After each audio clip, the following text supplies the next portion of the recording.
West Ham United have finally sacked Graham Potter after a dismal start to the season, with the Hammers expected to appoint Nuno Espirito Santo any minute now. The Portuguese took charge of training on Saturday afternoon at Rush Green ahead of Monday night's trip to Everton. And I can exclusively reveal that West Ham spoke to 3 potential candidates, including Nuno, since deciding to sack Potter 2 weeks ago. It was after that dismal home defeat to Tottenham that West Ham chief decided they had seen enough, and at that stage the process began to find Potter's replacement. Nuno was approached in the early stages of the week after the Tottenham defeat, and he initially rejected West Ham's first approach due to an agreement or an argument, a ongoing conflict with Nottingham Forest over his severance package after he was sacked by Evangelos Marinakis on September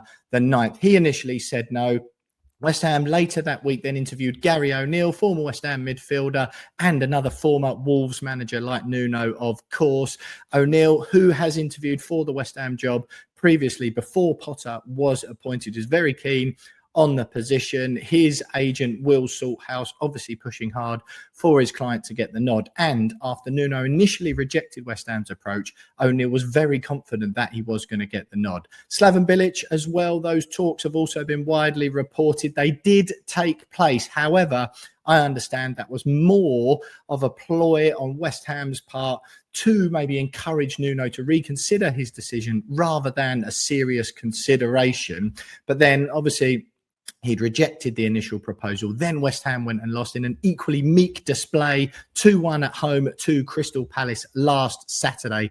And at that stage, West Ham's board said, no, we need Nuno. We need to go again. He was always their first choice. So they approached him again at the beginning of this week. And Nuno said, okay, he accepted this time, providing that agreement with Forest can be sorted out. It's my understanding that has been being thrashed out this week, and that Graham Potter has been aware for a few days that the axe was coming. He knew before he went into Friday's press conference, though he wasn't told officially until afterwards.